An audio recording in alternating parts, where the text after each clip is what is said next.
Hello everybody, welcome back to Rain and Pours. I'm Mitch and I am still in Lisa Marvin's art studio today, and I'm pouring over the piece I did earlier because I really don't like it. That was my rainbow neon piece. It started to melt just because the paints are a bit weird here. It's not what I'm used to. I'm still getting used to figuring out the texture, but they're going to lend themselves really well to a watercolor bloom. Now, if you've seen Lisa's video from a couple of weeks ago, she did some watercolor blooms on a blue base with anchors away, and I absolutely love the piece. I've seen it sitting on her mantelpiece and she will not give it to me, so I'm determined to make it myself and take it home with me. So I'm pouring over the big 16-inch round that I did before, and I'll take you down now and I'll show you what that looks like. So you can see, because of the bare paints, everything's just a little bit melty and warped. So I'm going to try and recreate her amazing watercolor bloom. So I'm just going to use a skewer and I'm going to try and, oh crap, this paint's already drying. So it's quite cold here in her studio. So I'm really surprised that everything started to dry already. But I'm just going to scrape off all this paint as best I can. And I'm going to pour on top of this board. I'm just going to get rid of all the chunkies. It's really incredible. The bare paints dry so much quicker than our Australian paints. I thought our Aussie paints dried quick, but no, there's something in that bare paint that, even though it was a pretty cold day here, I mean, it's been slightly warm here in Toronto apparently, a very lovely 26 degrees, and everybody's losing their minds about a heat wave. I keep telling them to come to Australia and figure that out. So yeah, I was surprised at how quickly everything was drying. So I'm gonna dry that up. Just going to use a paper towel to go around the edges and scrape off what bits didn't want to come off, because they're nice and crusty. I'll just clean this up as best I can so I don't get any chunks. So with a watercolor bloom, you want your colors to be a lot thinner than you would normally have them. Now I've got that off, I'm just going to take a scraper and try and scrape the edges. Get all that yucky paint off. There we go. Oh, those chunks. Okay. So yeah, with a watercolor bloom, you want your paints to be much thinner than they normally would be, because you want them to blow out. You are not looking for cells with this technique. You're looking for nice flowy edges. The cells will go wonky. So if you do find that your paints are quite thin and the cells aren't holding up, maybe try a watercolor bloom instead. That may be a little bit easier for you. So I'm not too fussed about the sides. I believe the sides are taped up because that Lisa likes the look of the raw edge on the side of the board, which I quite do as well with some of her pieces. So we are ready to go. Okay, so I have my anchors away pillow paint here, and you do want lots of pillow paint for this. So I'm just going to pour that on. You want lots of pillow because you want this to really stretch and get those watercolory edges. And that way you can also manipulate the paint. So I'm going for my standard 2/3 of the board covered, with a little bit extra if we need it. Now, colors I am using. I'm going to put down first This Little Piggy Glisten. So I've just mixed this up, and I don't know if you can see how thin these are, but they're drizzling in, and I want them to just barely leave a trace, so almost nothing. And that's how thin you want your paints. Normally I would go for a 1 to 2 second trace, but with these, you want the paint to disappear almost immediately. So I am going to do the bloom in the center, and then sort of tilt and spin things out as I go. Now, because I've mixed this up, it is quite bubbly, but let's see. And we want a little bit of paint. We don't want too much paint. Small amounts. Because the whole trick with this is to blow it out and make those really nice leafy petals. Then I have This Little Piggy Sea Glass.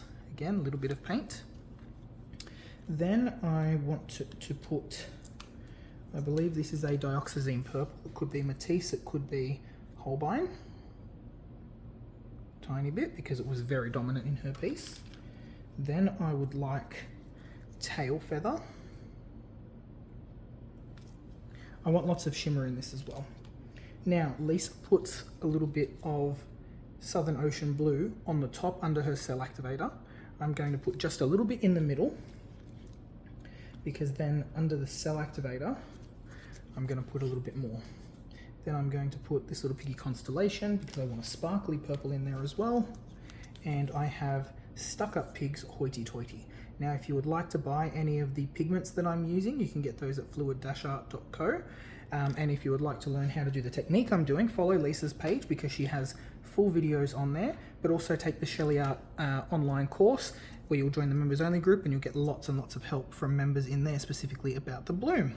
And if you do decide to do that, use my code SheleeArt15mGrimer for 15% off at checkout. All the links are in my description. So then the last thing is a little bit more of the Southern Ocean Blue directly under the cell activator. And the cell activator I'm using is Old Holland Iridescent Rich Gold. So I've got a tiny, tiny amount of color on here. And cell activator, you want less than you normally would, so that when you blow this out, you get very lacy petals. So here we go.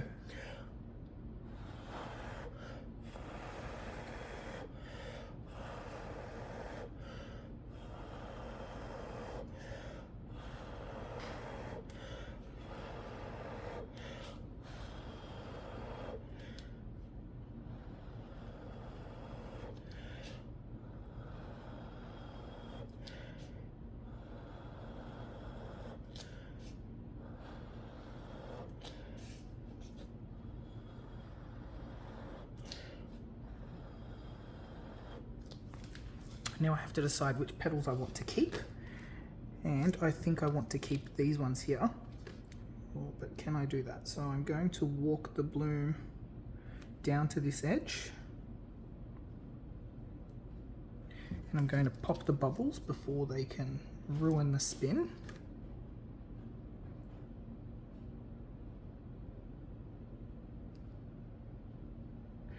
So by tilting the bloom first, I'm moving the paint to a direction that I want the most paint to spin off, and because I want to keep those top petals, I want to spin to this end first so that all the paint weight is there, so that when I spin it out, everything's going to stretch, but it's going to spin this part off first. So I'm going to try and get this level, and I will put a little bit more pillow paint here.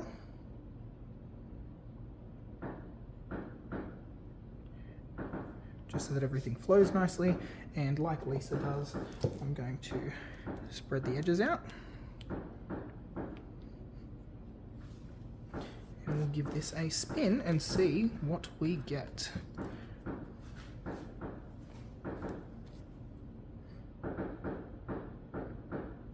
I'm not going for big spins here, just little spins, so that I can really control where everything is going. I'm not liking what's happening with this streak here, but let's keep spinning and see what we can get. Maybe we do need to tilt back to the middle a little bit.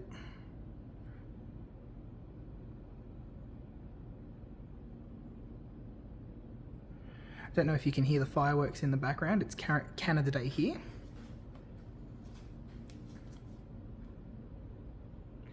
So everyone's letting off fireworks in their backyards. We did that, it was spectacular. Okay, now I'm going to tilt as much as I can down to this edge and leave that negative space at the top. Actually, the way I'm going to do this is just lean the board off the spinner and try and spin everything down that way. So I get a nice even spread of paint.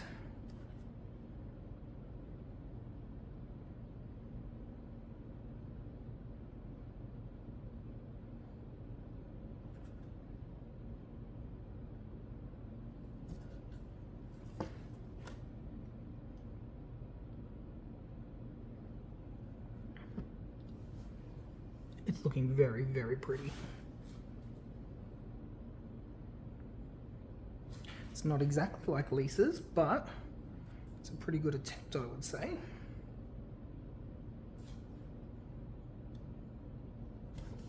Now at this point, I want to fix up that center area because I don't know what's happening and I don't necessarily like what's happening with that.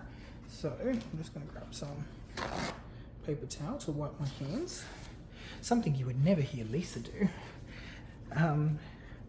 And I'm going to, she's going to kill me when she sees this, I'm going to use a skewer in the middle to alter the design.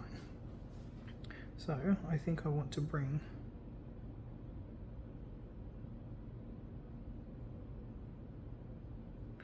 this down because we might as well enhance what's already there.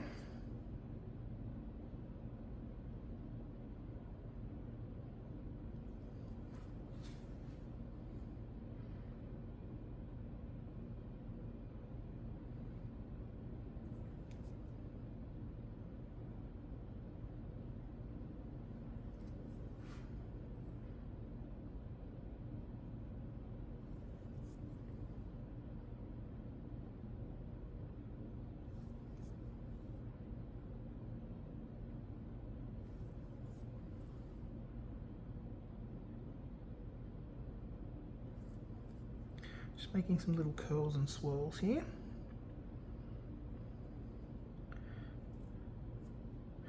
I don't really want to touch anything else. I do want to make a little thing there.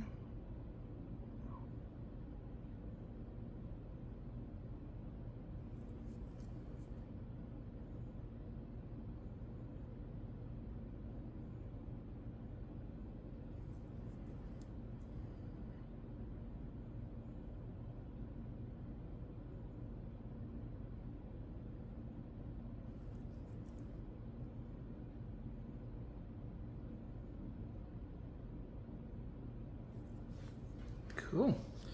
All right, let's give this a couple more spins and see what we end up with. Just popping some bubbles.